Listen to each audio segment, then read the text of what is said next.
Are you scared? You know, I am you.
Hello, everyone. Welcome to Abnormal Investigations, guys. We've got a great show for you tonight. We've got a friend and a guest on. A friend being first. D.A. Roberts is going to join us tonight, and we're going to talk about a mix of things. Probably, I don't know what we're going to get into tonight. Got Jesse here, and of course Harold's here. I'm sure they got a lot of questions, and I've got a lot of questions, and we're going to pretty much talk about a lot of different subjects tonight. If y'all have any questions or anything, we're always honored to have Da here with us. It's always a pleasure. He was actually one of the first shows I ever went live on when I started, so it's been a while. It's been too long. I'm going to go ahead and throw Jesse in here. We'll get Harold in here. We're going to start getting this show ready to go. Welcome back, everybody. Hello. Didn't we just do this a little bit ago? Looks like I needed to wear a hat tonight. Uh-oh. Oh yeah, it's hat night. Yeah. You know, I didn't even think to take it off. I just came in from outside. Josh had showed up and was showing me his new boat, and I threw my hat on and ran outside. Jesse, I've been running around everywhere. Okay, I've been busy. Hey, I'm not saying anything. Just saying. She's already on me, Harold. All right, guys, I'm going to go ahead and bring bring Da on, and we'll kick this off.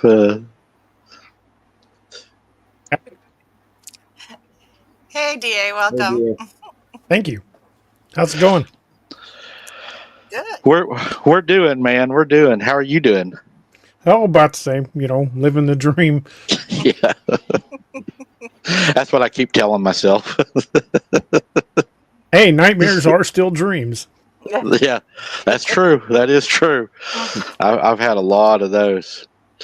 So what's been going on, Da? What have you been up to? Not as much as I'd like to. I mean, we've been not getting out as much. My youngest son, who's my partner in crime when it comes out to go out and filming in the woods, he started working on the FedEx unloading planes out at the airport. And so we haven't had as much time to get out in the woods as we would like. But we're still getting out. We're still doing stuff and still doing the show and still writing books and, you know, just doing. Yeah, I was in your show the other night. I seen some of the books that you had wrote. You actually just got a new book out, don't you? Just last month. Yeah, I had one come out last month. Yeah, it was doing really, really good. I don't know how you do it. I've started trying to write, and I get sidetracked, and it's easy to do. I mean, it takes a lot more discipline to write than I realized when I first started out. You've really got to apply yourself and sit down and spend the time. Because I've talked to 1,000 people like, I was going to write a book. Right. Yeah. The only thing is, you've got to, as Ernest Hemingway said, in order to write a novel, what you have to do is sit down at the typewriter and bleed. And that is exactly what he said. Of course, he also said write drunk and edit sober, but... Yeah, didn't do that very well, did he? It seems like whenever I try to write and I go back and look at it and I like proofread it or try to reread it, it's like it always changes. It's like, man, I forgot something here. Or that doesn't flow really what I'm trying to say. Or, it's like I can't get it across. I envision it differently than I can put it on paper. And that happens to all of us. Believe me, there have been a number of times, like especially if I'm writing late at night and I'm getting tired, if I push too far, I'll go back and reread like the last half chapter or so every time I start writing again. And there are times I've been like, what the hell was I thinking when I wrote this? Was I high?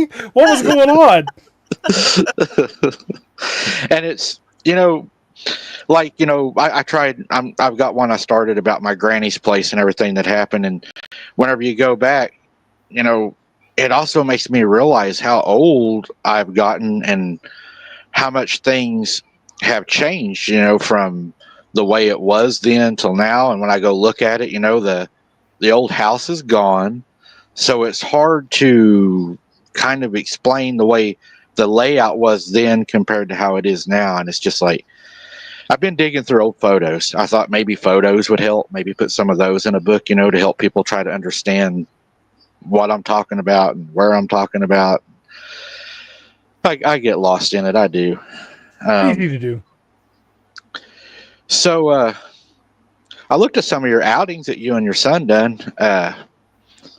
One of them looked like you was at looked like an old cemetery with an old church. Well, there's a number of old cemeteries with churches attached to them, but I know which one you're talking about. It's an old Civil War graveyard out south of town, and there's an old church / schoolhouse out there. Yeah, And that one. we couldn't get, because I couldn't record my parabolic mic at the time. I didn't have a recorder where I could record it, but I was listening to that old church, and it's been boarded up and sealed for 70 years. And my son and my friend Wes were like walking toward it to go check it out, and I was kind of setting off by the car just waiting because I didn't want to get up there because it looked pretty snaky to me. But they were wading in where angels feared to tread, and I was just kind of waiting by the road. And I waited until they were well out of the way, and then I started like pointing that parabolic mic at that old church, and you could hear like old style like cowboy boots on the wood inside, like step inside that church. Wow. You could hear it walking around broad daylight. Hear it walking around like it was just pacing. Yeah. Man, that reminds me of an old friend of mine. He passed away a few years back, but he lived just a little ways down the road from me, and he had bought some land that had a creek that ran through it and everything. And he didn't have a whole lot of education. He was an older guy that had mostly farmed all of his life, and he told me that he got up one morning, went to the the kitchen to get him his coffee, and he said he looked out the window and he thought he saw this big thing moving through the brush, but it wasn't a Bigfoot. He said it looked like an older man. Well, on the property, he was talking about a church. He said he had went out coon hunting. He was big into coon hunting, and he said, "Man, I was out there at coon hunting, and this old church hadn't been used in a long time." And he said, "I heard a piano playing." So he said, I went up to the old church, and he said, of course, it wasn't playing when he got there, but he said there was an old piano in that church, and it scared him so bad that him and his wife actually hired people to come in and tear it down and remove it. It bothered him that bad. Some of those old locations can get creepy quick. Mm-hmm. I know there's a lady had me come and look at a church over by where I live, but they still use part of it as a church and part of it as a daycare. And she said all the kids in there have been making friends with something that nobody else sees. So, yeah. Don't underestimate what children can see, man. I'm firmly convinced that small children are able to see things that we've convinced ourselves aren't there. And they don't have that filter. I mean, it's kind of like how like Bigfoot is supposedly attracted to children. I think it's the innocence that draws them in. Hopefully those children don't invite their new friends home for Yeah. No kidding. come hang out with me. Yeah. There's a town north of here, a little town called Greenfield, and it's been a railroad stop since the railroad went through Missouri, and I think it first went through Missouri in the early 1870s. And a buddy of mine, I was talking to him, and he's like, oh, yeah, there's all kinds of weird stuff happens in this little town. Because a little town used to be a big stop, like a whistle stop for the trains to stop and refuel and everything. And now with diesel locomotives, nothing stops. Right. Wow. Yeah, Missouri was one of my dad's. And, but now it's just a stop that, you stop at the railroad tracks and keep going. But back in the day, it was something. And he was telling me one night, him and his wife were walking along the tracks, just kind of looking for stuff. He says late at night, and they ran into an old man with an old conductor's hat on. And the guy was just there out of nowhere. And he's like, it ain't safe to be walking these tracks at night. And they said they never ran into him again, never saw him again, but they'd never seen him. And that's not a big town. It's not like you wouldn't recognize somebody in a town the size of Greenfield, Missouri. It's what we call a poke and plumb town. You poke your head out the window and you plumb through it. Right. That is so weird. We was talking about earlier, about like movies and books and stuff that are like, authors put out in movies and stuff about how they will show, maybe a little bit of the truth or a lot of the truth. And one of the things we was talking about was Stephen King, Silver Bullet. And then he lived in Maine, and then, they had the Palmyra thing that happened in Maine with the siege of the werewolves. And, and like what you was just saying, the railroad tracks aren't safe. Well, that's how Silver Bullet starts out, the poor old guy on the railroad tracks. Well, one thing I've grown up in the Ozarks. I've hunted and fished and camped and been all through the Mark Twain National Forest and all over the state. I've hunted everything you can hunt in this state. Fished everywhere you can fish. And it's one of the things, growing up hearing all these old stories about ghosts and, Bigfoot sightings and the blue man down by Ava. And there's lots of the Ozarks Howler. Hearing all these stories, I grew up wanting to incorporate that folklore into my writing. And I try to not only incorporate actual Ozarks legends and stories, but also locations that, because I try to go to places, like if I'm writing about a certain location on Lake of the Ozarks, I will go walk the area. And it's not because I'm just wanting to just be there. It's you really can't describe a place until you've felt it. Right. Your best way to describe something is a place the smells, the sounds. So I always try, if it's remotely possible, like I wrote a book set in Argentina, and clearly I'm not hopping a plane and going to Argentina anytime soon. But if it's at all possible, I will walk the area, and most of the times it's an area that I've known well anyway. Wow. So on any of your hunting trips or fishing trips in the Ozarks or anywhere, did you ever have any time that you felt like something was watching you or following you? Or Dude, so many times. And this is something that you really can't explain well. I mean, you guys are going to get it, but the folks that have really never spent any time in the woods do not understand the absolute cold feeling that goes down your spine when the wood goes dead quiet around you. I mean, that is just, it may sound creepy when you describe it, but until you're there, until you're standing in the woods and it's full of squirrels and birds and insects, and all of a sudden it goes dead quiet. That is what my buddy Doc refers to as a brown pants moment. Yeah. And that's what I tell people when I do the lives. I'll be out there and I'll say, it feels like I shouldn't be here, or I feel like it's like that feeling I want to leave. And I'll say, I can't explain it to you, but there's times I can go to the same place, I can get out, walk all over it, and it's like, oh, it ain't bad down here. This might be a good place to camp. And then I'll show up one night and I don't even want to get out of the car. It's like, I shouldn't be here. I have that same feeling down at a place we call Joe Bald. It's right on Table Rock Lake. It used to be a campground that the Army Corps of Engineers shut down about 25 years ago. It's all overgrown, completely reclaimed by nature, but you can still get in there. And I've had nights when I've gone down there where it's just been, hey, let's just get out and fish. And then other nights we're like, we shouldn't be here. Right. If we stay, we're in trouble. We probably ought to get the hell out of here. That's exactly how I felt. Because there was one night I went down there and I was mad at myself because I didn't even want to get out of the car. Nothing had happened. Dude, I've been there. I was like, nothing's even happened. And I'm getting mad at myself. I'm like, get out of the car. You've been here a million times. You was raised, but I didn't want to. And when I got out of the car, I didn't want to go far from the car because I had that feeling like something bad was going to happen. Well, there's a place here in Missouri, down by Galena, Missouri, called Blunk Road. There's a river access. People fish down there. But it's certain times, like especially late at night, you don't want to be down there. My buddy Robbie was here in town. He lives in South Carolina, and my son Noah, all three of us were in the car, and I wanted to show Robbie Blunk Road. And it was fairly late, like around midnight.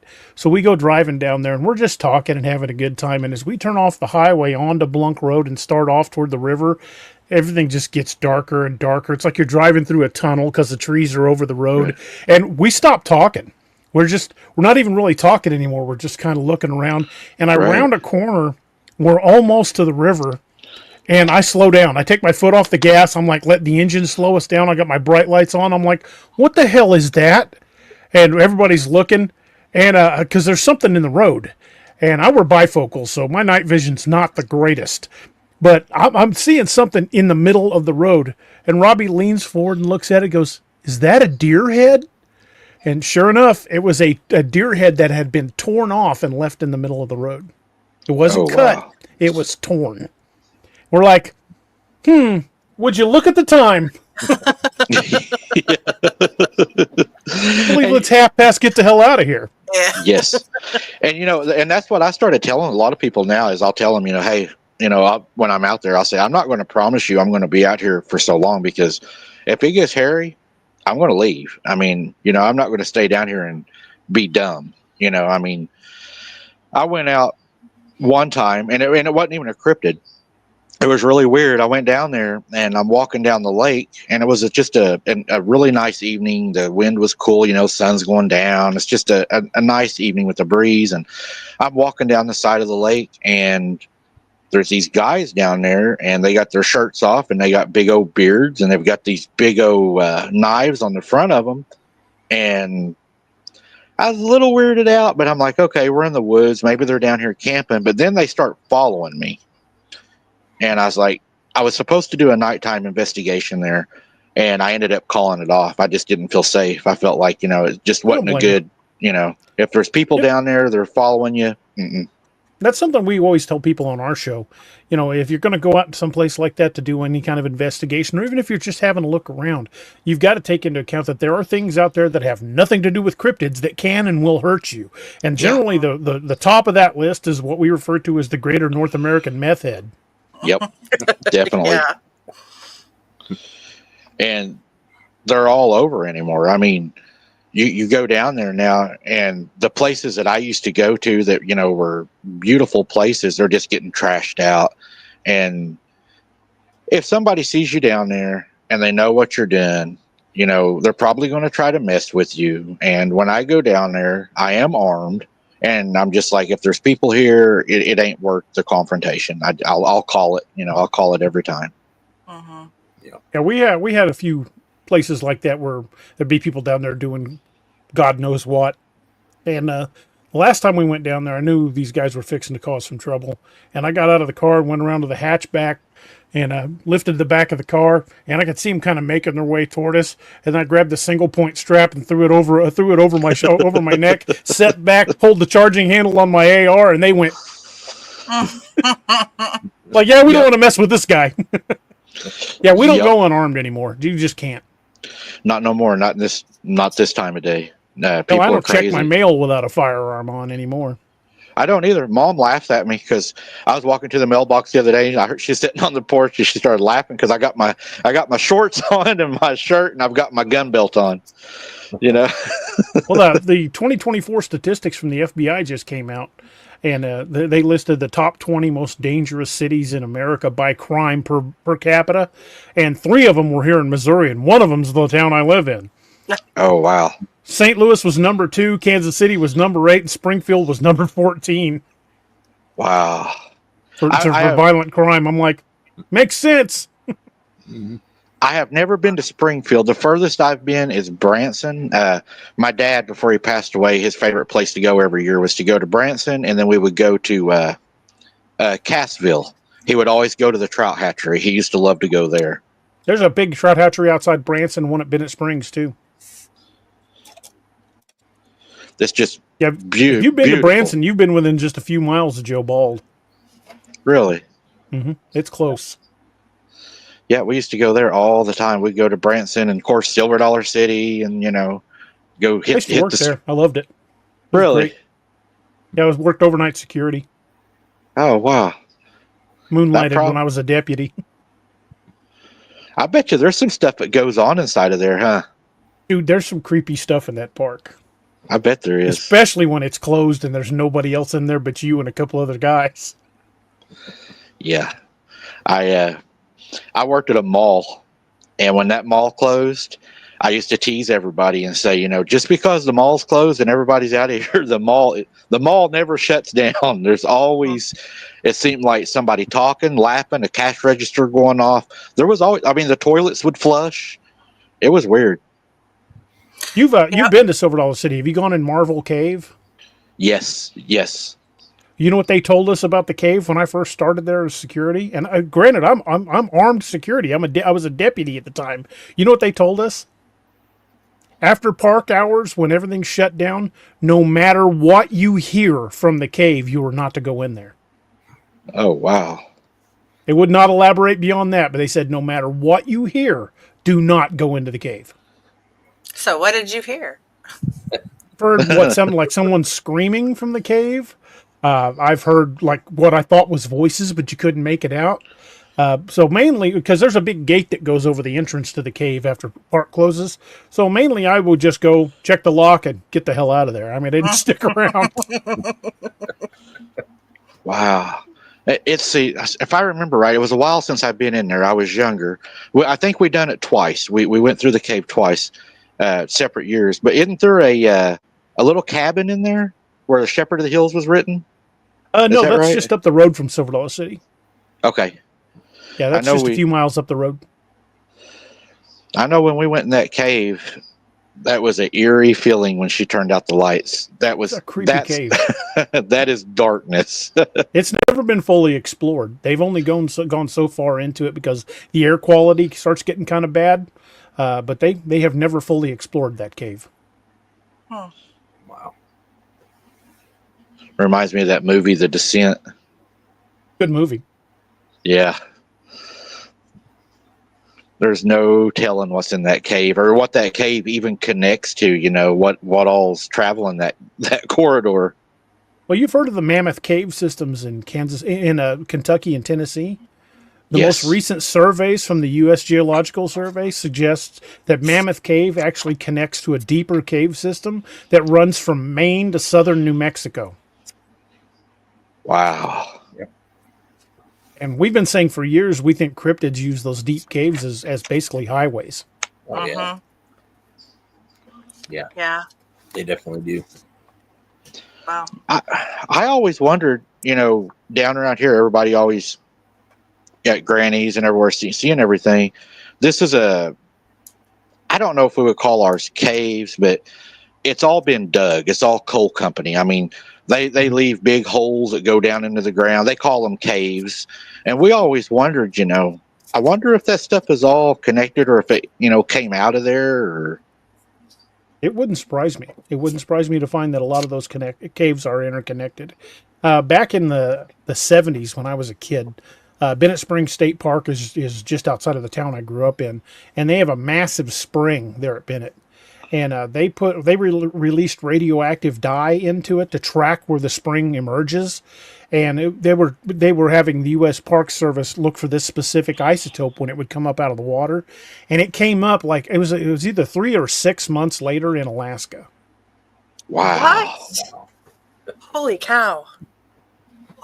From a spring here in Missouri, it finally emerged from a cave from a spring in Alaska. Wow, That's amazing. It makes you wonder where these caves go and how deep they are. Yep. Oh yeah. I remember and just for months later. That's because water travels pretty fast. Sure does. God knows how deep it went. Yeah. Isn't there like an underground lake in Marvel Cave, right? There's eventually a lake that you can't get to. They won't. It's not part of the tour. Okay, I remember her talking about it. But I think they've got that section barred off, so nobody wanders off into it because it's one of the areas. And again, I've never been into it, so I couldn't tell you. But it's one of the areas they say don't go because of the air quality. And so I've never really got to explore the cave solo, but I've taken that tour about a dozen times. Wow. Yeah, my dad loved it. He loved going down in there. He would always, it was hot outside and we would go down. He would always, it was so cool in there. And yeah, I didn't want to leave. yeah. I think, wasn't there like a train deal at the end that drove you up out of there? Like an old mine cart that takes you up out of the cave. Mm-hmm. Because you go way deep to get down to the bottom of that cave. And once you've gone through the public tour, there's a mine cart that's on tracks that hauls you up out of the cave.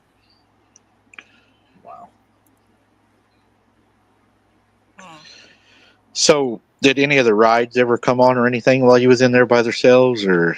No, I've never had any of the rides come on, but I've been in there, walking through the park at night when it's foggy, and you can hear something pacing you in the fog, but you can never find it. That's great. Wow. That's happened to me on a number of occasions.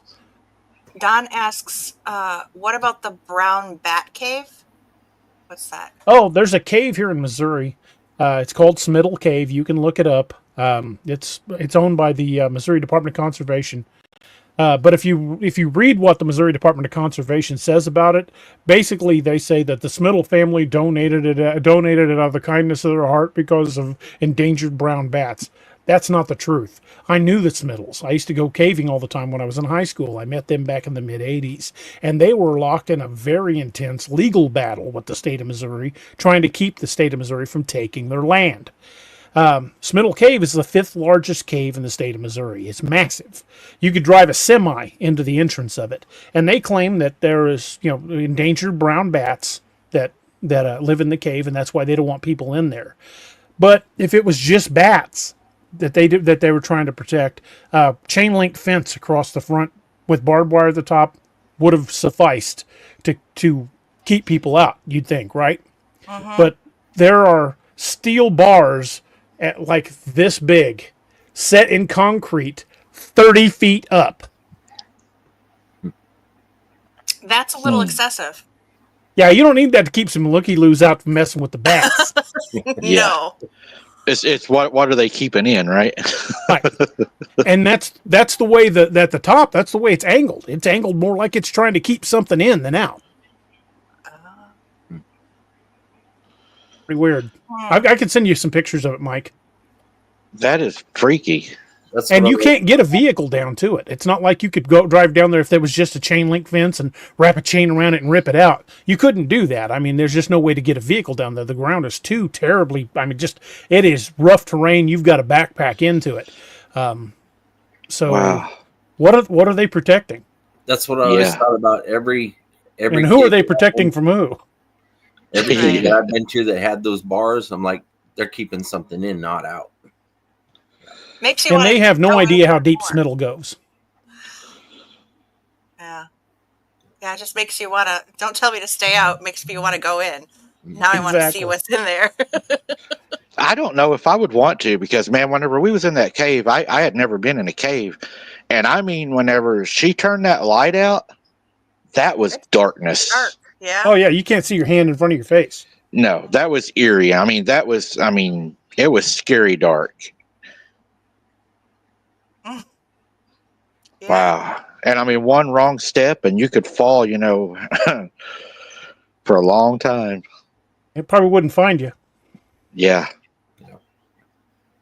So did the tour guide, did they ever complain about hearing or seeing anything when they would do the tours or anything? Or I've never talked to any of the tour guides that had anything to say. I've had a few say, I don't want to talk about it and stuff like that. I think it's a pretty closely kept secret in the park. But I've never had any of the tour guides that were willing to open up about, why they don't let people in the cave after it's closed. wow. One guy said it's the air quality. I said, so you're trying to tell me that the air is perfectly breathable during the day, but it suddenly becomes unbreathable at night? Right. Wow. That would be one of them. I don't know. That'd be one of them cool places, though, if you could ever get them to let you go in and explore it. I doubt they ever would, but that would be cool. You'd have to find another entrance in that someone might know of. But you'd have to find an alternate entrance. Let's just put it at that. Wow. And then no telling what you're going to see. God only Very knows. much so. There's a place, I think it's in Arkansas, the Crescent Moon Hotel. Mm-hmm. Been there many times. They offered to have me come down and said, oh, you can stay in Michael's room if you want to, and you can do a video on it, and we'll let you have access, to the morgue part down there or whatever, where he stored the bodies in the freezer or whatever. And we went down. My wife is very sensitive to stuff like that. I jokingly say I'm a psychic brick. It's basically got to hit me in the face before I notice it. I don't notice paranormal stuff. I've experienced some paranormal stuff, but it was stuff that was just blatantly obvious. Right. But my wife, she picks up even on subtle stuff. And we went down there and asked them at the front desk if we could just walk around and look. And they asked me, what for? And I told them I was a cop. I was just wanting to check the place out. And they're like, oh, yeah, if you're law enforcement, we know you're not going to be going here stealing stuff. So just, there's certain areas that are roped off for a wedding party, but otherwise, feel free to explore. And we walked around that place for about an hour. And I told my wife, I said, I want to stay the night here. And she goes, well, you're staying by yourself because you're not getting me back in this hotel. Wow. She went up to one door and put her hand on the door, and she said it felt like electricity hit her in the hand. Oh, wow. Wow. So she's done. She won't go back to the Crescent. She'll drive by it to let people see it, but she ain't getting out of the car and she ain't going in. Wow. There's a lady that hangs out in our chat. The Wolf Lady is what she calls herself. She used to be one of the tour guides there. She actually lived at the Crescent Moon. That's cool. And she said it can get bad. You know, I had some friends that went up there and stayed, and they was staying in the room, and you know, they said it's like 3 a.m. somebody knocks at the door. So she said we go to the door, and it's a lady, and she's dressed like the old time, and she brought up 2 ice creams. They were like 2 shakes or whatever, and the glass, you know, the old glass and all. She said we, you know, thanked her for it and everything. The next morning when they went down, they said we was checking out, and we thanked them for the complimentary ice cream. And they're like, "What do you mean? We don't do that." So yeah, That's creepy. yeah. I've heard, I don't know, but they say there's something to do with the dance floor or the ballroom in there or something that's supposed to be a. Yeah, that whole place there's been so many deaths there. Even when they were first constructing the place, there were deaths during construction. Yeah, that place is wicked haunted. That whole little town of Eureka Springs is a kind of creepy little place, especially after dark. See, that's what I was told. I have a friend that used to go down there all the time, and he's like, "Mike, it's not just the motel." He's That's like, the whole town. That's what he said. He said if you go down there around Halloween, he said it's everywhere. He said you'd be surprised. He said that place has a heaviness. It does. He's not wrong. And there have been Bigfoot sightings right up to the edge of town. In fact, there's a campground just outside of Eureka Springs that has this massive wooden Bigfoot carved out of wood. And you can get over and take pictures with it and stuff. But there's a ton of sightings down there. Wow. Wow. Yeah, I read a little bit about that place. That old guy was supposed to be a doctor or whatever. And man, them people were going through hell. Dude wasn't a doctor at all. He was just torturing people, basically. Yeah. That kind of thing leaves a mark on a building. Yeah, especially whenever you're writing letters home to the family saying that they're doing good and they're healing and send more money. Yeah. Wow. So you have the Momo in your area, right? That's Missouri. Yeah. Is that like a Bigfoot? The way it's described, they describe the head as being more rounded. But to me, I just think it's just another Bigfoot sighting. They just didn't know what to call it. I mean, you know, the phrase Bigfoot didn't even really exist until Jerry Crews in the 50s. But every little place has got, like, you know, places on the map like Booger Holler. We've got a county here in Missouri they call Booger County. You know, there's like the Blue Man of Missouri. There's all kinds of different names that people have locally called Bigfoot. You know, some places call them boogers, something. You know, there's lots of different names for them. And but the thing is if you look at, you know, newspaper clippings dating back into the 1800s, most places refer to it as a wild man, or the wild man of Borneo escaped from the zoo, or things like that. But these sightings date back, you know, a couple hundred years.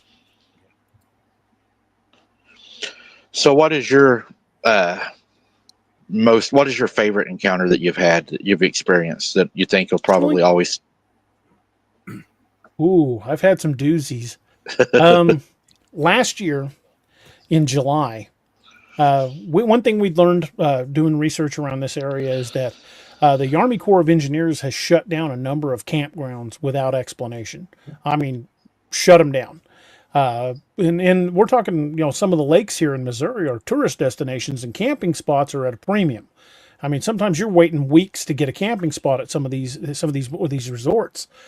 So for them to close down an active campground without explanation is kind of odd. So I ran across one called Combs Ferry, and some buddies of mine who were deputies in that county told me about it. And, you know, I was a deputy here in our county for a better part of 20 years. I mean, I was in law enforcement for a long time. Well, you know how that is, Mike. But, you know, you get to know a lot of guys in the business. And they were telling me stories about this old campground down there that had been closed for like 30 freaking years. Sorry about that. No, you're fine. potty mouth. Sorry about that.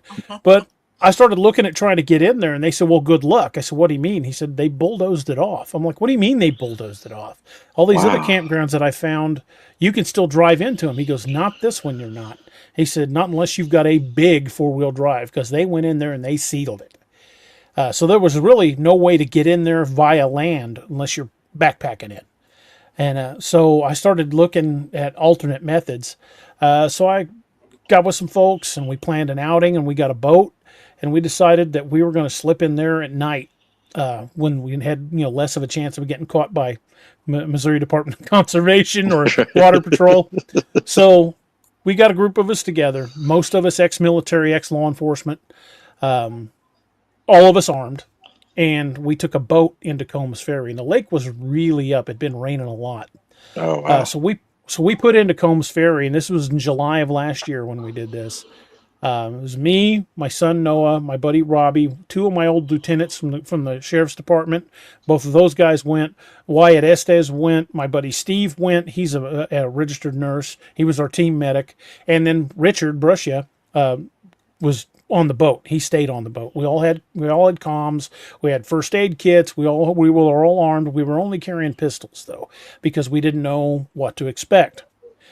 So we put into Combs Ferry, and Richard's boat's not big enough to take us in all at once. We had to go in small groups.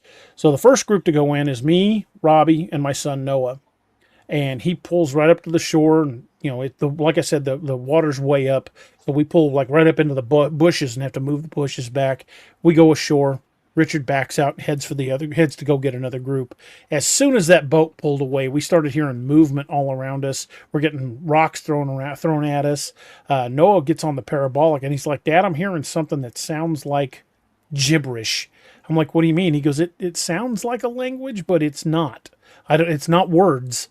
And so I was trying to listen to it on the other headphone. And at the time, we didn't have a way to record the parabolic. I do now, so we're planning on going back. But I was listening to it, and he's like, I don't hear it now. So I never actually heard it personally, but Noah heard it 2 or 3 times. What he just described as somebody speaking gibberish. And so we're sitting there just kind of, no lights on, just listening. And we can hear stuff moving around us. We can hear branches breaking. Boat comes back in about 15 minutes later because he had to cross the lake to get us in. Drops off the second group, and they backed off. So I'm like, okay, so once we get all 7 of us on the ground, we should be okay. So we sit there. I explained to them what's going on, wait for the next group to get in. Finally, all 7 of us are on the ground. And since it was my outing, I'm like, all right, look up. Listen up, folks. So we did kind of a safety briefing right there on the shore. Made sure everybody knew where they needed to be, what their assigned roles were. We made sure everybody had a med kit. Everybody was armed. And I said, all right, we've already had this much contact. We've had this stuff going on. What we're going to do is we're going to push inward away from the shore a little ways, then kind of make our way to the end of the peninsula. Because this old campground is on this big peninsula that sticks out into Table Rock Lake. Probably, I don't know, 250, 300 acres all told. It's not exactly a small area. So we push out into the actual, the park itself a little bit away from the shore. And one of the things about Joe Bald that always struck me as odd was they'd shut it down back in the like late 90s. And it just, because it was completely overgrown, but it looked like you could go in there with machetes or weed eaters and clean it up and still camp there. I mean, the old concrete slabs are still there. The old concrete picnic tables are still there. All of that is still there. You could clean up the area and probably camp in there. It's all primitive. There was no electricity to any of it, but the campsites were still there. When we get into Combs Ferry, the first thing we notice is this place looks like a bomb went off in it. All of the old, and we're not talking the little picnic tables, the big concrete picnic tables that are like yay thick and like 6 feet by 12 feet on the top. These things are destroyed. I mean, pieces everywhere. And we're looking for tool marks, like maybe somebody did it with a jackhammer or something. There's no tool marks on any of this. We're finding boulders bigger around than we can reach in the middle of the trail. Trees pushed down and twisted. This place looks post-apocalyptic. It is absolutely destroyed. So at that point, we're like, holy crap. So we took some pictures with us with the boulders and stuff. And I could send you all these pictures if you want to see them, Mike. So I said, okay, here's the plan. I showed them, I had the map on my phone. I said, all right, we're approximately here. We're going to move this way out to the tip of the peninsula and then make our way up the far side of the peninsula. And I had already dropped an anchor point. And I said, when we get back to this point, we'll call Richard in to start pulling us out.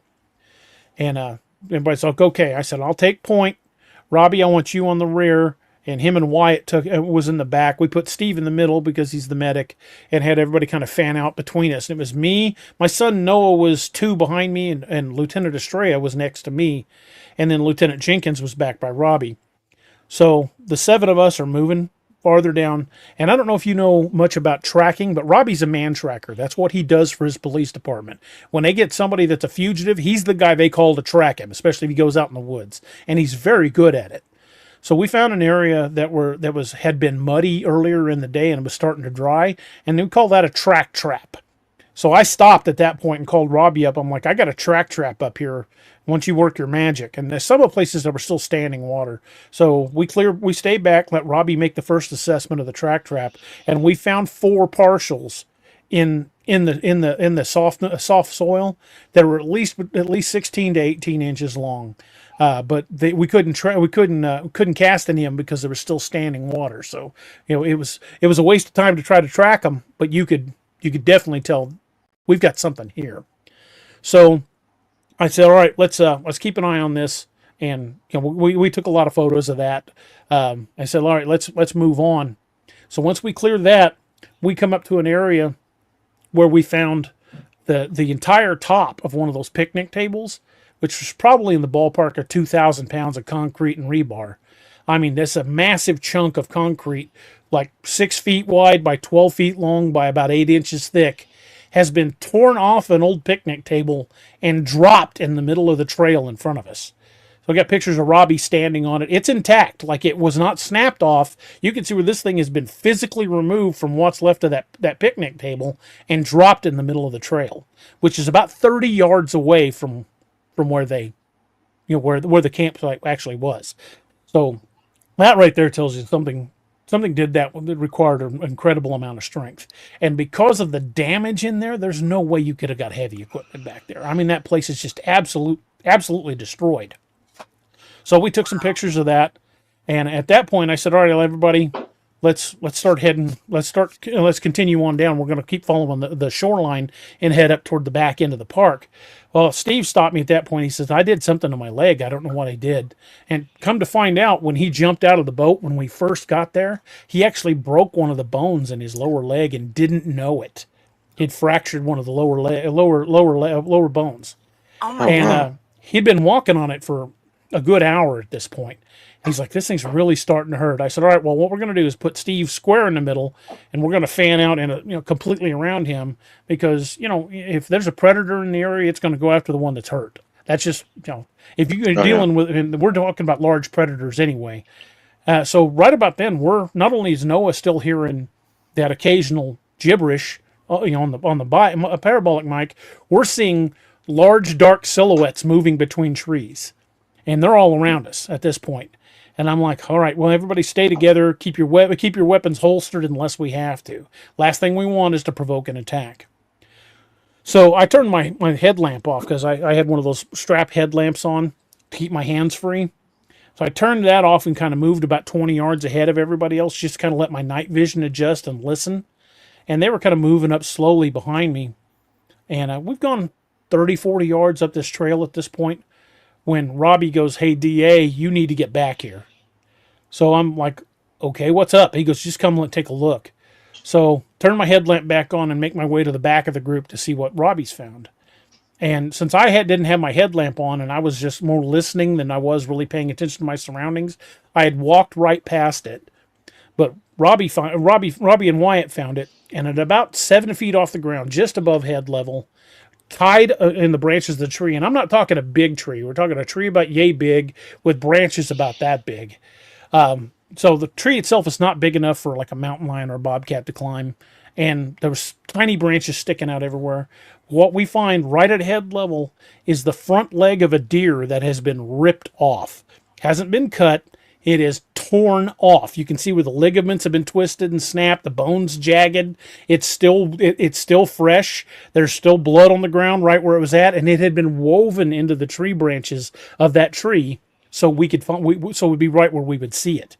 And I'm like, "What do you make of that?" And Robbie goes, "That's a territorial marker." And I said, "Yeah, I think you're right." So we took a bunch of pictures of that. Again, I'll send those to you if you'd like to see them. So we take note of that, and I'm like, okay, now I've got my headlamp on. I'm like, okay, I'm starting to get a little bit of heebie-jeebies. I said, I think that's a warning, and we need to kind of press on. And we didn't make it another 10 yards when on the exact opposite side of the trail, like a straight line between the two, on the other side of the trail, in a tree, and we're talking a sapling, a tree about yay big around, right at about 6.5 feet, right where you could see it, stuck in a fork in this tree is the front half of a trout that has been ripped off. It's not cut, it's not bitten, it's just jagged where that head has been torn off and stuck in the tree where we can see it. Again, I'll send you pictures of it. So I'm like, what the hell? I said, I'm joking. I'm like, hey, there's no such thing as a Missouri tree trout. This had to have been put there by something with hands because it was wedged in that tree. And so I'm checking it out. I'm like, holy crap. So everybody's looking at it. I'm like, guys, this is definitely a territorial marker. I said, we're in territory we're not supposed to be in. And so at that point, I checked on Steve. I said, how are you doing? He goes, my leg is killing me. And we still had probably a good mile to go on the other end of the peninsula, then back out to where the boat was supposed to pick up.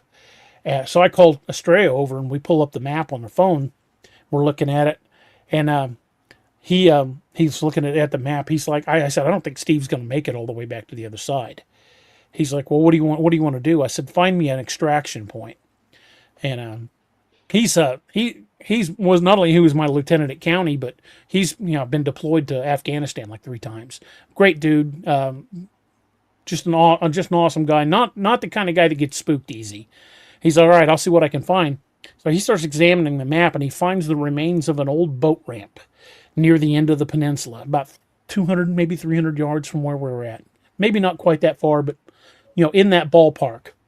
And he said, we got an old boat ramp here. Do you think we can get Steve there? So I called Steve over and showed him the map. I said, looks like it's a few hundred yards. Do you think you can make it? He said, well, if I can't, I'll have to lean on one of you guys. He said, but that's a lot closer than where we put in. And I said, all right, we're going to make for the boat ramp. So I get on the radio. I get a hold of Richard. I'm like, hey, Richard, check your map. There's an old boat ramp on the opposite side of the peninsula from where we put in. Can you come around the peninsula and meet us at that boat ramp? He said, absolutely. He said, I've got it on the GPS now. I'll meet you there. So again, we put Steve in the middle, and at that point, I think Steve was leaning on Lieutenant Jenkins. But we head out, and we have to climb over a bunch of boulders and debris that's pushed into the middle of the trail. We finally get Steve down to this boat ramp, and from the moment we passed those barriers, we're starting to get small rocks thrown at us. We're hearing grunts. We're seeing stuff move in the trees. We've heard a few whoops. Noah said he's hearing that gibberish a lot more. And at this point, it seems like they're all around us. So we come out of the trees into this open area that used to be a parking lot. It's all just rocks now. But then there's that old boat ramp. So we make for the boat ramp immediately. And then Richard's coming in. As soon as he sees us, sees the headlamps, that's when he pulled in.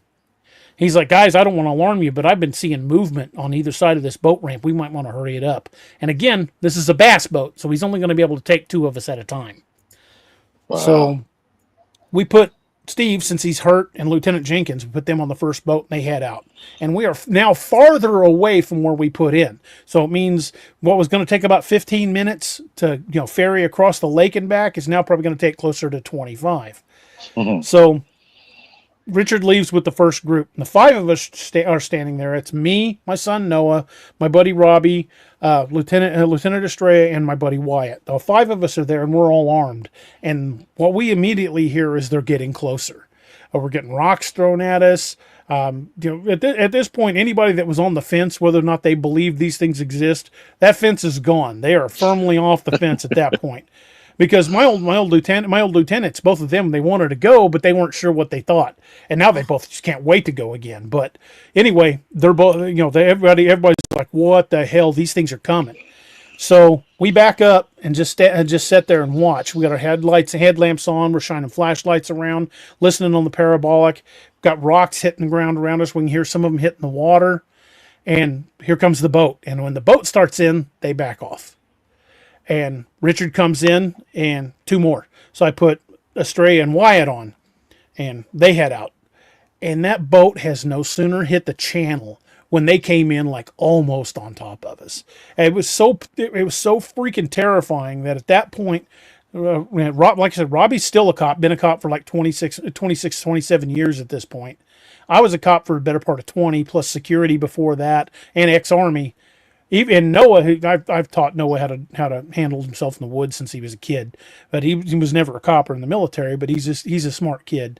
So the three of us, we all three clear leather, and we've got our pistols up, lights on, and we have backed up to where we're standing in the water in that boat ramp. And we're, because that's, other than that, if you're not in the water, you're in the trees. So we were as far from the trees as we could get in the water.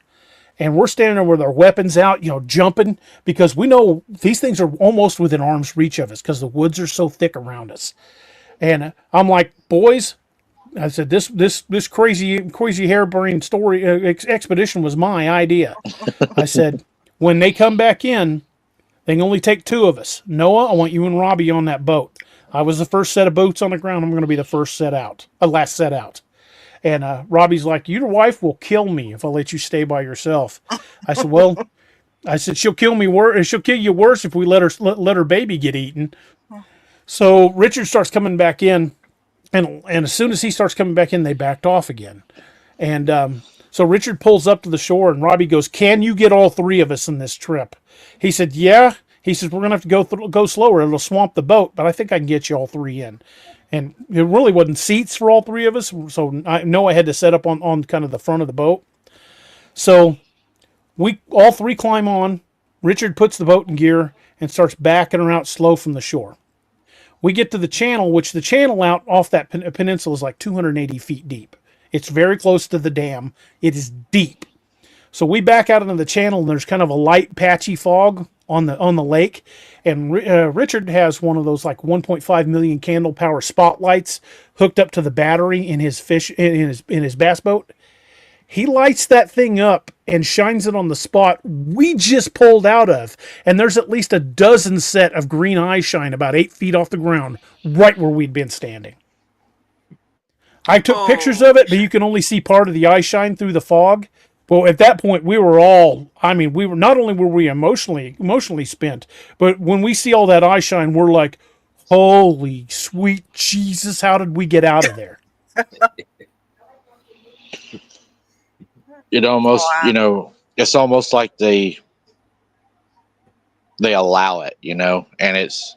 I had the distinct feeling from the very beginning, if they'd have wanted us, they'd have took us. Yeah. But we also decided, we were talking about it, and Robbie said, I'm going to be honest with you. He said, if you'd have stayed by yourself, I guarantee you would not have been there when we came back for you. Uh-huh. Because how close they kept getting every time there was less of us. Yeah. I think if only one of us had stayed, that person wouldn't have been there when the boat came back. No. I definitely think they're definitely opportunists. I think that, if they get the opportunity. Yeah, I think like the movie Lord of the Rings, I think that night one of them was going, "Looks like meat's back on the menu, boys." or that movie Bone Tomahawk, man. That movie messed with me. Oh yeah, that movie will give you nightmares. Oh man! But when we're planning on going back, probably in the next few weeks, we're planning on going back. Only this time we're taking long guns. No more pistols. We'll have pistols as backups, but every one of us are taking some form of rifle. And I just got this new to start carrying with me as part of my expedition pack. I got a new throwing tomahawk, and that's going with me from now on. Oh yeah, that's nice. Really like it. It's comfortable, and god dang, it's accurate. I've been out in the backyard throwing it at my target. That little dude will do the trick. My grandpa would have been my granny's dad. He was full-blood Cherokee. He didn't go anywhere in the woods without his tomahawk. I mean, that was the one thing he always had. Granny used to laugh. She said, he took that thing and he would do everything with it. He would work with it and he would clean fish with it. That was My his Uncle tool. Buddy, my Uncle Buddy, he was married to my mother's sister, so he was my uncle by marriage, but he was like a second dad to me. He was full-blood Cherokee. And he said, if you go in the woods without a good axe, you might as well go naked. Yeah. Yep. They believed in their axes. So And the one he kept on his belt, you could have shaved with that son of a gun. yeah. And that's the one thing I'm not good at, is I cannot use a stone very well. I am not good at using a stone. I wish I could, but there's a trick to it. It takes a lot of practice, and I can't even really say I'm great at it. I'm proficient at it. But Uncle Buddy, man, he could in just a short amount of time, man, he put an edge on something you be careful with, because you're going to lose a limb if you ain't being careful. my grandpa did that one time. I was so embarrassed. I had a little pocket knife. It was an old timer that he gave me, and he's like, I'll sharpen that for you if you don't hurt yourself with it. He had no more sharp than that. I was sitting at the kitchen table and I cut my finger, and I was trying to hide it because I didn't want him to know. And he was like, cut yourself, didn't you? I was like, yeah. That'll do it. I don't know how they done it. So do you think it's all in the angle? It's all in the angle. If you can maintain that perfect angle with every strop, and I'm still working on that angle. I can put a really good edge on a knife, but I know guys that'll put an edge on a knife that, oh Jesus, those blades are so sharp. Might as well be a razor blade.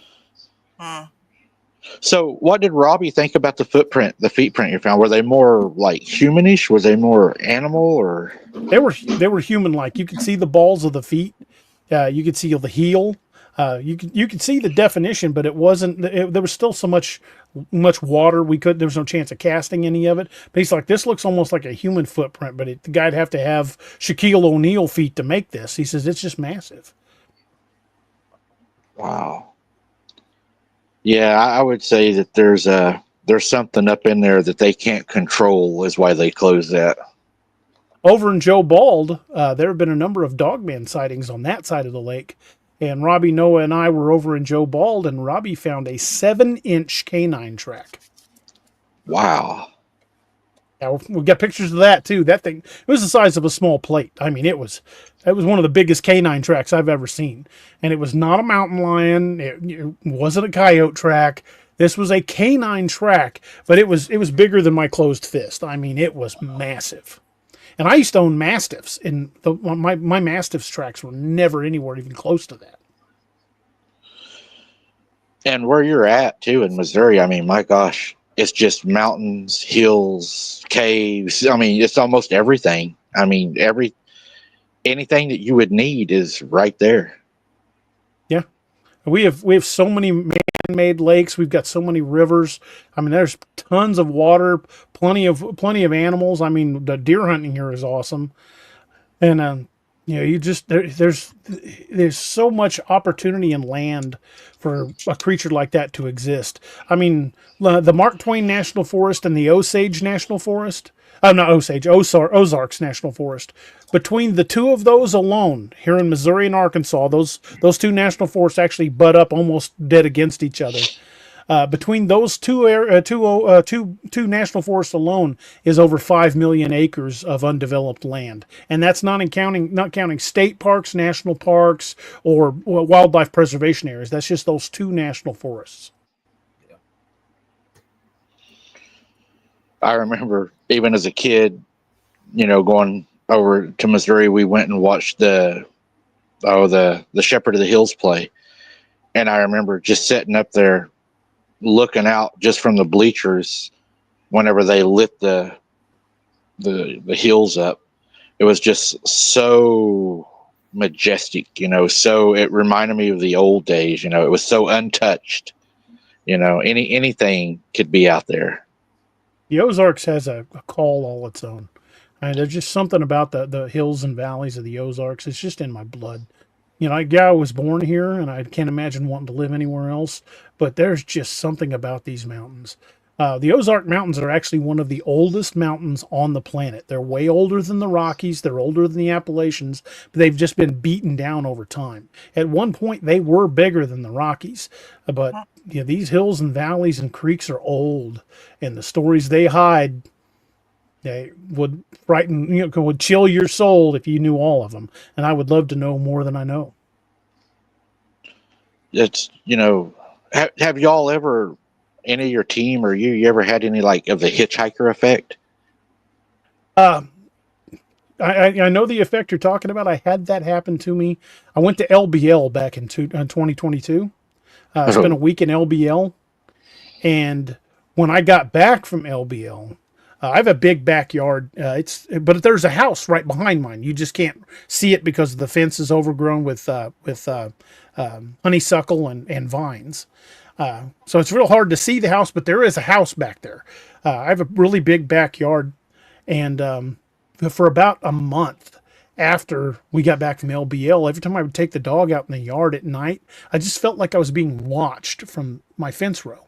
And at the time, nobody lived in the house behind me. They've remodeled it, and there's a family that lives there now.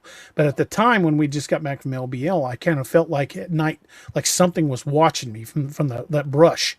And there would be certain nights when the dog refused to leave the porch light. He would go out, pee in the porch light, and go right back in the house.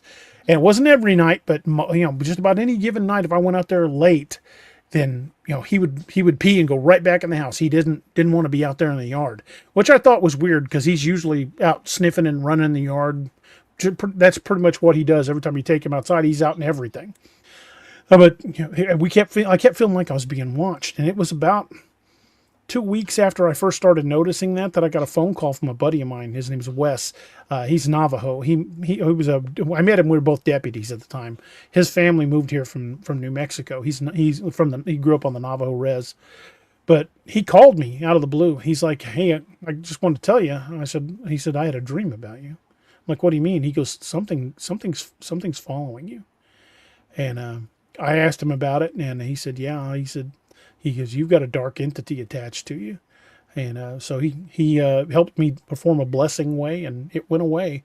But I'm very cautious about the possibility of bringing a hitchhiker home now, because like you've said, there are things out there older than we understand, and some of those things are not only not good, but very, very old and very, very angry. And very wise. That's one of the things that the shaman told me when I talked to him in Oklahoma when I went to done the Girl Scout thing. They were like, not only are they ancient or they old, but they carry, a lot of wisdom. And when you think about that, that's scary, because when you go out there, you're in their home, where they reside, where they survive. And, they know it like the back of their hand, and we're trying to traverse it, and they already know where we're at. So the LBL, did you have anything happen to you at the LBL? Was it a pretty wild spot? Yeah. We arrived. I was planning on doing research for a book, and I was going to meet a buddy of mine, Nick Valente, there. And Nick and I were both part of a Dogman organization at the time that I won't name.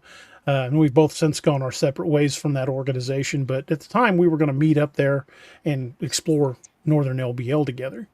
Well, I beat him there by about 3 days. And so I got there. The first night I got there, we checked into our cabin, and I drove from Grand Rivers, which is right across the lake from LBL, across the bridge and into northern LBL. And dude, you can notice a difference. On the way into LBL, we were to see roadkill on the sides of the road. There in the place where we were staying with the cabins, there were deer, turtles, ducks, wildlife all over the place. Squirrels, possums, raccoons. You cross into northern LBL, nothing. Didn't hear so much as a bird. In a week running around northern LBL, I didn't see a single animal, and I didn't see a single piece of roadkill the entire time I was there. That is unusual. But that in and of itself is weird enough. But my first night there, I decided I was going to go explore, which in retrospect, I'd never been to LBL before. And I was alone. My wife and my son had stayed back at the cabin. And I didn't really didn't really know what to expect from LBL. I'd heard the stories, I'd researched LBL, but it was one of those, if you don't experience it for yourself, you're not sure if you really believe it. You know how that goes. Right. So wasn't prepared for it. I thought there was going to be a lot of hype, and it would probably just be a creepy place, and then I'd be fine. So I drove in northern LBL. I drove some of the back roads, and it's well after dark at this point. And really late after midnight, probably sometime between midnight and 2 a.m., I'd pulled off of the Trace, which is the main road that runs north and south through LBL, and I went down to an area called Demumbers Bay. And the story from 1982 where the family of four was killed, that is off that road, although I didn't know it at the time. It's actually just about a half a mile from Demumbers Bay. So I drove right past that kill site on the way to Demumbers Bay. So I drive out there, pull into Demumbers Bay, and it's beautiful. Don't get me wrong, it is beautiful, but it's like being in a horror film.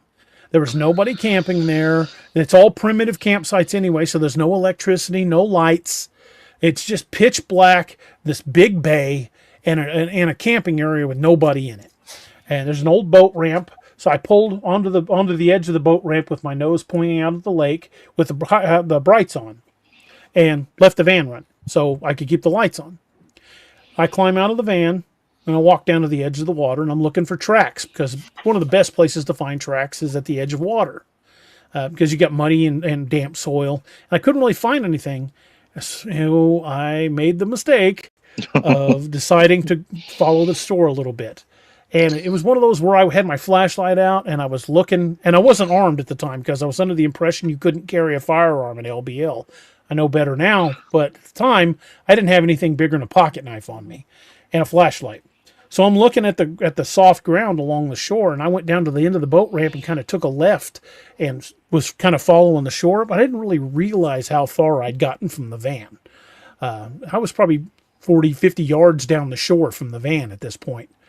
And I stopped, and in retrospect, this is probably not the smartest thing I've ever done in my life. But Mike, you've hunted coyotes, right? Oh yeah. You know how you bring them in with a predator call? Uh-huh. I played Dying Rabbit right there off the shore of Demumbers Bay. And you know how at night sound travels wild over water? Oh, well, I played it, and it was like I blasted it from a bullhorn. It was so freaking loud. And I'm just playing it off the little speaker on my phone. I did not expect it to be that loud. And I played that Dying Rabbit call, that scream that rabbits make. I played that call, and almost immediately I heard multiple sounds of things coming at me in the woods. I mean, they were hauling ass coming my direction. So I looked back and went, oh shit, look how far I am from the van. So my chubby butt is hauling ass as fast as I can go down the shore, heading back to that boat ramp. And I could still hear these things crashing through. And fortunately for me, it was thick woods, but I could still hear them crashing, and they're following me. So I run up the boat ramp, jump in the van, slam the door, lock the car, lock it, throw it in reverse, and back up. And as I back up, I turned, and the headlights splayed went across the woods, and there was about 6 sets of green eye shine, like 7-8 feet off the ground, right there. And I'm like, screw this! Punched it, shot back down the road, and I didn't go back by myself after that. But that was there is something out here, and you can't screw with it like you normally do in Missouri. Here in Missouri, you can usually get away with playing a Dying Rabbit call. You might get some calls back at you. You might get something walking around you, but you don't get charged. And they were coming for blood. Guarantee those things. If I hadn't got back to the van when I did, I don't think I was coming out of Demumbers Bay. And it was just a couple of days later I found out that I was probably within about 150 yards from where the kill site was. So I went in there and rang the dinner bell unarmed, like an idiot. So I go back to the cabin and I tell my wife, and she called me by my first and middle name, which is rarely a good sign. She's like, "You are a moron." She said, "It's lucky you made it back to the van. Are you an idiot? Don't you do that again." So from then on, I'm searching LBL during the day. I don't go at night by myself. When Nick gets there, him and I start searching together. And we went day and night, and we went to the Nickel Cemetery and had something pacing us in the woods. And that's right off of that same area. It's just across the trace. We had something was following us in the woods. but it never would get close. At that point, Nick and I were both armed. But on the last day there, Nick and I went back down to Demumbers Bay, and as we were coming back from Demumbers Bay toward the trace, we decided what we were going to do is look in the woods, drive real slow, and look for campsites that are off the road. Because there's a lot of unmarked campsites out there, a lot of primitive campsites set back in the woods. So we're driving really slow. He's looking out the left side. I'm looking out the right side into the trees. And just a little ways from Demumbers Bay back toward the trace is this little concrete bridge. Has this little slough that goes underneath it, kind of back into the woods just a little ways. And we saw a couple guys fishing there, but they didn't act like they wanted to talk about it. So we continued on our way. And maybe a quarter of a mile past that concrete bridge back toward the trace. We were still pretty far from the trace as we're moving along slow. And at that point, we were probably within, I don't know, less than 100 yards from the old kill site. We were right on top of it. But at that point, as we're moving slow, I've kind of looked and was watching the side of the road. And you know when you go deer hunting, sometimes you can be staring right at one and not see it till it moves. Oh yeah. Well, that's what happened with this. I was looking at something, and there was something clicking in my brain, like, what am I looking at? But it didn't move, so I just kept swaying along. And you could see about 30, 40 yards back into the woods from the road. And when it turned its head to follow me, that's when I noticed it move. Because it was very slowly turning its head, and I lasered in on it. And what I saw was a completely black, upright canine. It looked like a dog on its hind legs. It had a head shaped like a wolf. The only difference was the snout was short, more like a mastiff or a Rottweiler. It was shorter, blunter, and looked like the jaws were very strong. It was completely black, had a tail, and it had its hand up on the tree like it was leaning against the tree just watching me. And as soon as I see it, I start punching Nick in the shoulder and trying to point it out. So Nick slams on the brakes and turns and looks at it. And I get a look at this thing for like a good 15 to 20 seconds. I mean, it's not like I saw a glimpse of it and it was gone. I'm staring at this thing for like 15, 20 seconds. Nick gets the car stopped and looks, and he's looking at it for at least 10 seconds. It wasn't long before I started hitting him before he stopped and looked. And once that thing realized we were staring at it, it kind of had this like, just that moment where it kind of tensed, and then it took off. But it didn't run in a straight line. It did this weird, like if you look at the ground, it was like standing by the tree, and it turned toward that ravine, and it bounded off to the side, bounded off to the other side, did a third bound, and then down that ravine. He was gone. But it wasn't like a straight line. It was like a zigzag run. Really kind of odd, like it was springing from leg to leg. But it was tremendously fast. So Nick throws it in park. We jump out and go running off into the trees. And of course, at this point, we realize, you know what? We're chasing a Dogman on foot into unfamiliar territory. And it went down a ravine, and we could hear it smashing through trees and stuff. And I'm like, yeah, we're not getting down there without a rope. So we decided to, discretion was the better part of valor and stopped chasing it. So I backtracked over to the tree where I'd seen it standing. And I could tell from the placement of a branch how close its hand was to that branch. So I reached up and put my hand where its hand had been, and it was above my head uncomfortably so. Like I could reach it, but I had to reach up to do it. And I'm 5'10", so I estimated it was between 6.5 and 7 feet tall, because it was just, its arm was like, its hand was at like head level. Just like you would do if you walked up and leaned on a tree, you would just naturally put your hand right out at about head level. So I estimated it was about 6.5 to 7 feet, and probably in the ballpark of 300 pounds. It wasn't like super broad, but it was stupid fast. And it was just absolutely mind blowing that, that we saw it. And the funny thing is I had my cell phone in my hand with the camera up, looking to film something like that. And if I could do it all over again, I would have had it running the whole time. But that whole time, never once entered my brain turn that camera on. I'm just absolutely dumbfounded what I'm looking at. And in hindsight being 20/20 and largely useless, I would have had the camera running the whole time. But I thought, I'll have time to turn it on and maybe snap some pic. No. In that moment when you see something like that, yeah, you could forget conscious thought. I mean, it is just pure, absolute adrenal reaction, and it was certainly a game changer. I'd always believed the possibility of Dogman. I'd researched the topic so much, but that can only prepare you for so much. You can, there are lots of people that say, I believe in Bigfoot, but until you see one, it's a whole different animal, because it at that moment, everything changes. We're like, oh, it's no longer, I believe these things could exist. It's like, these things exist and nobody's going to tell me otherwise. Yep. You become a knower. Right. And that was a big game-changing moment for me.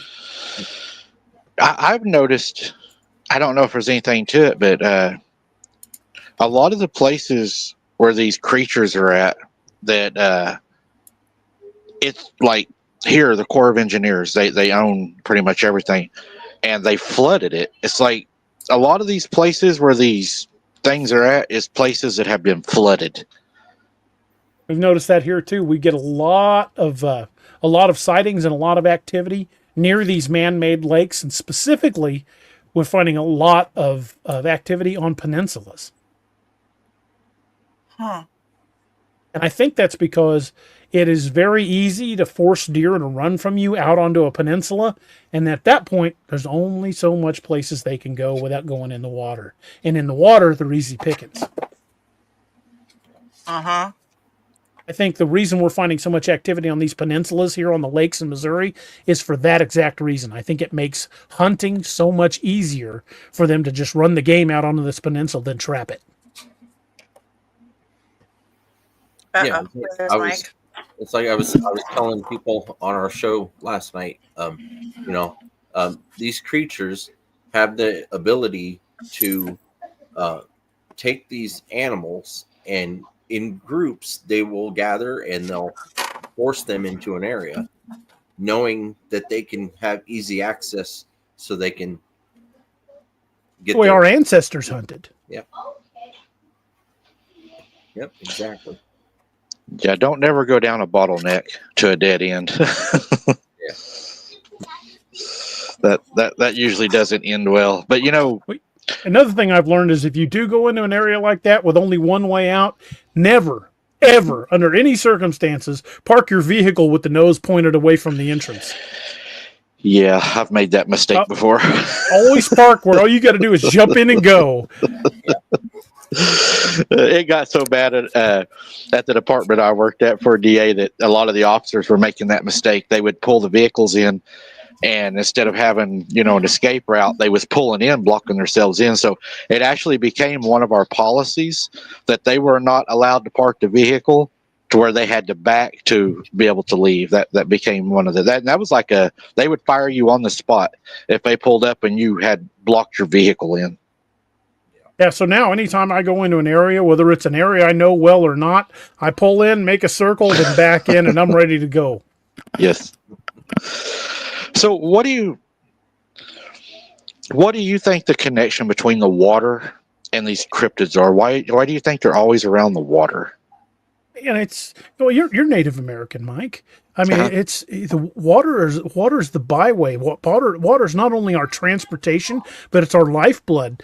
If you look at the network of rivers that contribute to the Mississippi River, it basically covers everything from the Rocky Mountains to the Appalachian Mountains. It connects everything. The waterways are not only a lifeline. That's your fresh water. That's fish. Everything that lives has to drink water. So even no matter if you're hunting elk or raccoons, they're going to eventually come to water. So these things, they need water just as much as we do. They've got to drink. So they use the waterways to travel. They use them for drinks. They use them for food. So without water, I mean, for any kind of anything to have a habitat, it's got to have a food supply, shelter, and water. And if you don't have water, you got nothing. Yeah. Back before they flooded the old town that where my granny and all them lived, I didn't get to live there. It was back in, I think they flooded it in the 70s. Before they had flooded it, it was the old river bottoms. And, a lot of the old people would tell you, they'd say that the Bigfoot and stuff aren't new because of the flood. They were down there before the flood, but they were following the river. And then all of a sudden, the Corps of Engineers got this idea, hey, we're going to make this a flood control plain. which everybody said there was no need to do that because it never flooded. And now that we've made it a flood control plain, we get rains and we can't go nowhere because all the roads are underwater. That sounds about right. I mean, progress. I mean, look at all the times that they thought they could build housing developments in the Everglades, and how much damage they did to the Everglades by draining sections of it. I mean, those waterways existed the way they did for thousands of years without us improving it. And every time we try to improve an area like that, all we end up doing is screwing with nature's plan and tearing stuff up. You know, growing up, everybody told me, they said, how come when you lived at your granny's, you know, why didn't y'all just pack up and leave? And what they didn't understand is we were a poor family. We didn't have that choice. And, you know, my grandpa was a logger. He didn't make a lot of money. He logged. I mean, they survived. He had 8 kids, you know, and granny, she stayed at home, and that was their farm. I mean, they actually lived off the farm. They had their pigs, their cows, their garden. They pickled, you know, and they smoked the meat, and that's how we lived. And what, you know, people say, why don't you just pack up and leave? We couldn't. We had to adapt and live with it. My granny was Indian, my grandpa was full blood, and they would always tell us, you know, they'd say, pretty much, if you don't go out there where they're at and you ignore them, yeah, they might whistle at you, they might throw something at you, they might harass you, but the Bigfoot, she'd say, you don't have to worry so much about that. But then she'd always make sure to tell us. She never said what it was, but she would always say, now those other things out there, they'll hurt you. You know, it never was so much the Bigfoot that they worried about. It was always the other things. Well, the Cherokee legends, man, there's some terrifying stuff in Cherokee legends. Yeah, those things are out there. You definitely don't want to run into them. It's just, it's amazing the things that, you know, that we have probably just went fishing, or when you was a kid, you know, going down to the creeks, trout fishing or whatever, that we walked right past and probably never even knew it was standing there watching us, you know. Well, you know, like I was saying about the deer, until it moves, you don't even know it's there. And I can't tell you the number of times I've walked right over copperheads because they were in the leaves. And I mean, when I see it move, then I'm, oh crap! But it would not surprise me that I've walked by, you know, something like that hundreds of times and just never known. That is the first thing. One of the first things I put on when I go out on my boots on there, as I bought me a good pair of snake boots. That is, I was out the other day with Mom actually, and I seen the biggest rattlesnake I have ever seen in my life. This thing, it was laying in the road. We was driving down. It's all flooded out here right now because of the rains, and so our roads are under. This rattlesnake was probably 6-7 foot long, and probably as big around almost as like a water bottle. And I jumped out and tried to run up there to film it, but it took off into the ditch, and there was no way I was going in that tall grass after a rattlesnake that big. I don't blame you a bit. That was too much.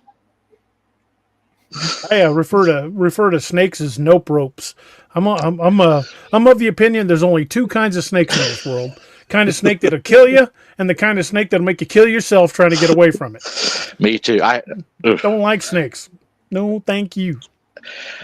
I woke up in bed one morning. We had moved into an old house before I got where I was at, and I woke up and I rolled over and I had a black snake look at me right in the face.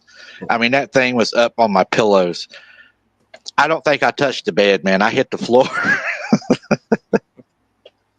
I probably would have had a heart attack right on the spot.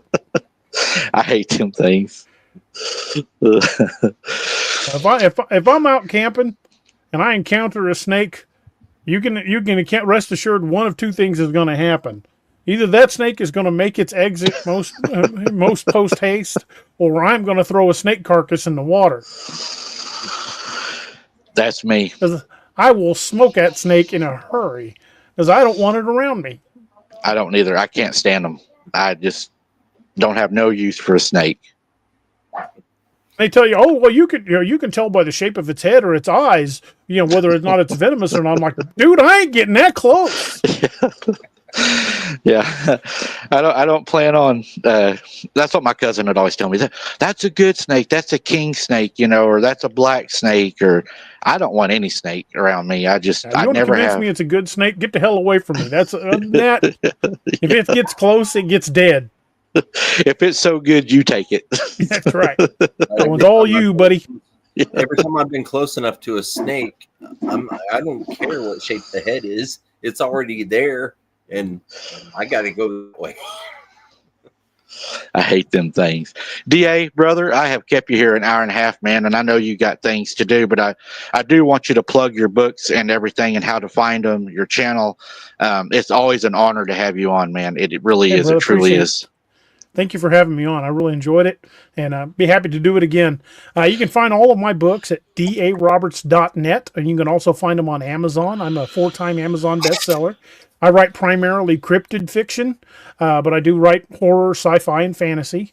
And we do a show similar to this, where we talk about cryptids and going out in the woods and being crazy and all that kind of stuff. The show's currently called DAX Machina. It airs Wednesdays and Saturdays at 8 p.m.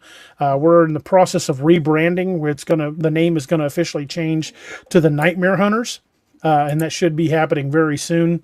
So we're fixing to rebrand the show and hoping that'll continue to help us grow the channel. But we're closing in on 10,000 subscribers. We would love it if you guys came over and came part of the family over there, and check out everything that Mike does, because it's awesome.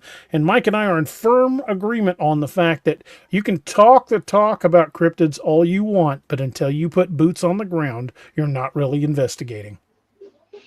Yeah, Amen. my old captain always told me, I'd always ask him questions about things, and he'd always tell me his exact answer was, I can tell you all day long, but until you get you some, you'll never know. He said you have to go out and experience it. I remember one time there was a group of us. There's a whole bunch of us from different sheriff's departments out at a range, and I was standing talking to the sheriff of Webster County, and we were just sitting there talking and laughing. And just on the other side of the berm from where we were standing, they were doing what they call zipper drills. Mike, you know what those are. Uh-huh. Well, anyway, they had a bunch of recruits, a bunch of rookies over there doing zipper drills. And every once in a while, we'd hear a round come zipping over the top of that berm because they'd missed. And about the third time that happened, we were standing there with a bunch of recruits ourselves. About the third time that happened, they just hit the ground. And everybody proned out except for me and the sheriff from Webster County. We're both sitting there drinking our coffee, and we kind of looked at each other. And he goes, "Marines." I said, "Army." He's like, "Yeah, those weren't close." I don't know what they're jumping for. Those weren't anywhere near us. Oh man, yeah, we've the times ain't the times, DA, when we used to do all that. I was thinking the other day, if I was 21 right now in 2025, I probably wouldn't do what I did. There's just not enough respect out there, and life just isn't important anymore, I totally agree. I don't know what I'd have done, but I'd have done something different. Family's most important, and try to go home to my family and make memories with them, and that's the most important thing, I think. As I get older, I realize it more and more that the memories are what matters, and whenever you leave, it's what people say about you, what you can leave, the imprint. Absolutely. And it's an honor to call you a friend, DA, for sure. It's always My pleasure, always brother. great. I'm proud to know you too, brother. All right, man. Well, we're going to let you go and spend time with your family. It's getting late, DA. Thank you for making time to be here with us. It's an honor. It truly is. Guys, go support him. Check out his books. He does everything he does is great. I've supported DA since I've known him, since I knew he had a channel. Good content always. There's never a bad show. That's the truth. I appreciate that, but I think we've had a few that were more missed than hit, but we've had a few. We try to stay on topic, and sometimes we even succeed. Well, I think it's always a good show, man. We support you 100%. We appreciate it, brother. Same with you, man. All right. Good night, DA. God bless you. Y'all have a great one. All right. Good night, you, brother. Good night, y'all. Good night. He's amazing. I've always Mhm. enjoyed DA. I mean, he was one of the first lives I went on. They invited me over, and I was nervous. I'd never done lives. I was just getting my channel, and they made it so comfortable when I went over there, and it was honestly it was an experience. And if you ever get the chance to go on their show, or even Harold or Jesse, I would recommend him, because they always make it so he's so humble, and Robbie and Doc and all of them that's on there, they're just pleasurable people. I mean, they're there to have a good time, to share information, and it's awesome. I can't say enough about him. Mhm. Yeah. Yeah, he was one of the first ones that I watched when I started getting into investigating this stuff. I immediately found his show and I watched it. And I never went on, but I was always in the chat or just watching on my TV. And Mhm. he got me really interested in actually doing boots on the ground. Yeah, me and DA's always agreed, and we talked about that from the beginning. And now he's been law enforcement longer than me. I wasn't law enforcement that many years. I was security too, but through those years, I did work with law enforcement. We worked side by side. Oklahoma's a little bit different than most states. Oklahoma, we do carry a cleat license in security to be able to function in that capacity. But we work side by side. But I did work with law enforcement. And it's just that brotherhood, that camaraderie, that working together. But there is no better way to know something than to experience something. To me, it's like a heart surgeon walks in. You're laying in the hospital and you got to have a heart transplant, and they bring in this young guy, like this new recruit, and they're like, oh, here's Billy. He's just out of school, and he's got straight A's and never missed a day. But over here we have an older guy. He's like in his 60s, but he's done thousands of these surgeries with success. Which one would you like to operate on you? Yeah, I know who I'm picking. Yeah. The guy in his 60s could probably do it with his eyes closed. Yeah. Right. So, Harold, you still got stuff going on behind you? I haven't been out there the last 2 days, so I'm not sure. I'll probably go out here after this, but I'm pretty sure there's something, because like being at my kitchen window last night, right? I'm rinsing up some dishes, and I look outside, and I could swear I saw something right there for just a split second, and I walked away, and then I walked back, and when I walked back, I heard something go. So I was like, "Oh, okay. I know you're Yeah. there. Good night."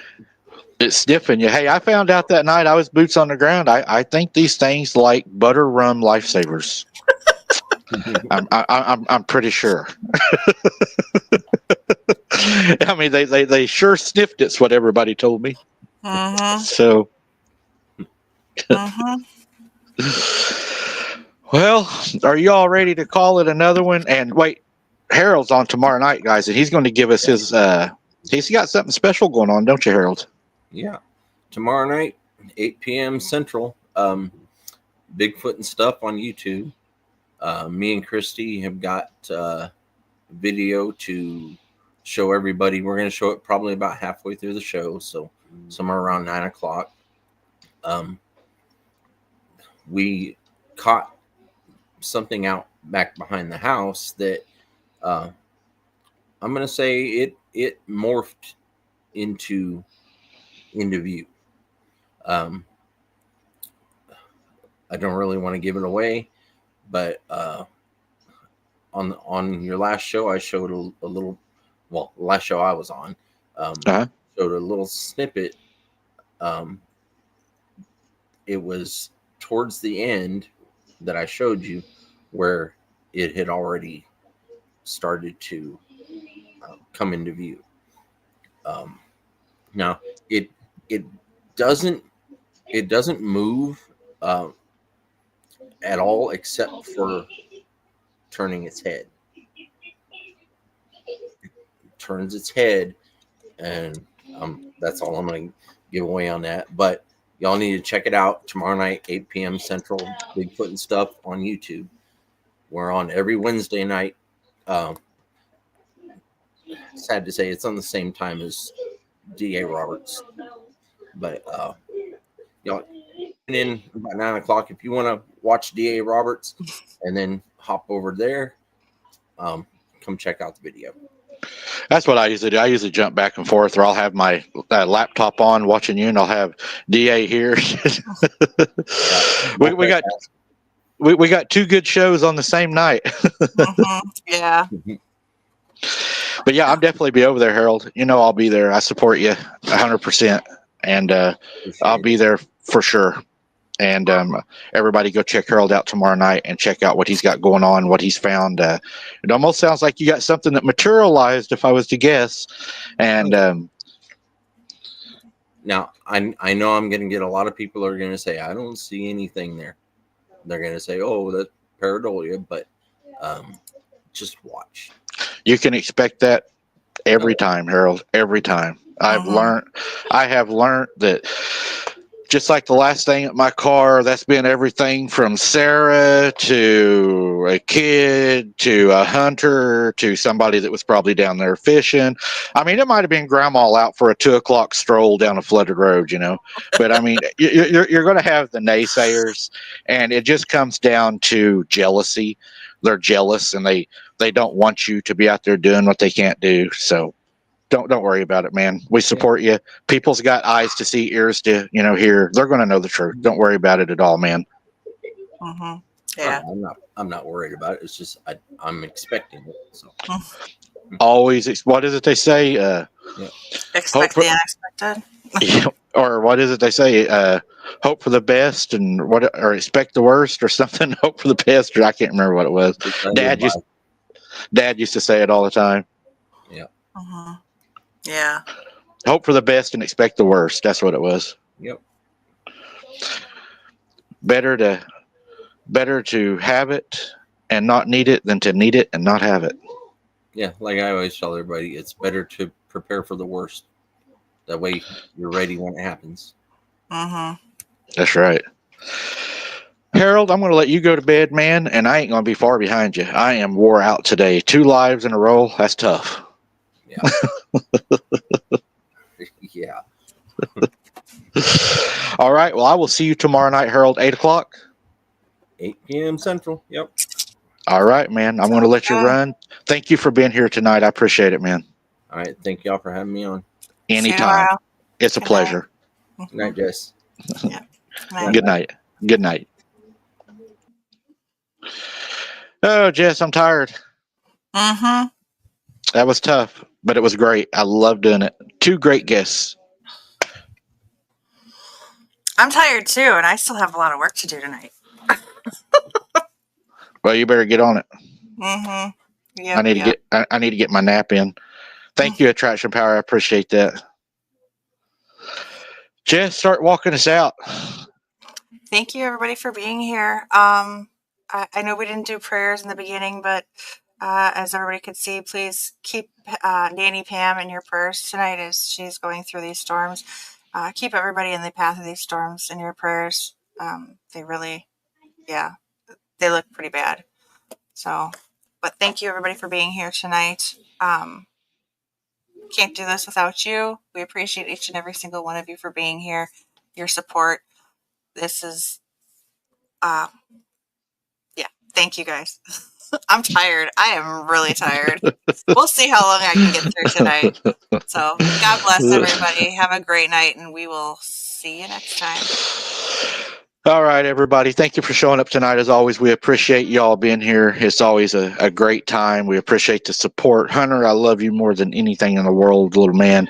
Plan on seeing you soon. God is good. He's going to get us through this. And I can't wait to see you, buddy. We got a lot of making up to do, a lot of fishing to do, and 4-wheeler riding, motorcycle riding. We're going to do a lot of that, buddy. We got a lot of plans, and I'm going to keep you busy. And We might even be going out on a pontoon. That might be a little hint. But yeah, guys, we appreciate all of y'all. We appreciate the hearts. We love the boys. The boys. We love the boys. Love the girls. Family is everything. Love your family. Make memories. Spend time with your family. Until next time, guys, which should be tomorrow with the Lawn Strickler, No, right? Thursday. Tomorrow Um, is OCST and oh, then Lawn. DA. Yes, and Lon. Well, we already had DA. DA was on tonight. DA is on tomorrow. No, DA is on his show tomorrow. OCST is on his show. Oh my goodness. You do need sleep. I'm tired. Yeah. All right, guys. We're going to call it a night again, Hunter. I love you. I miss you, buddy, more than anything in the world.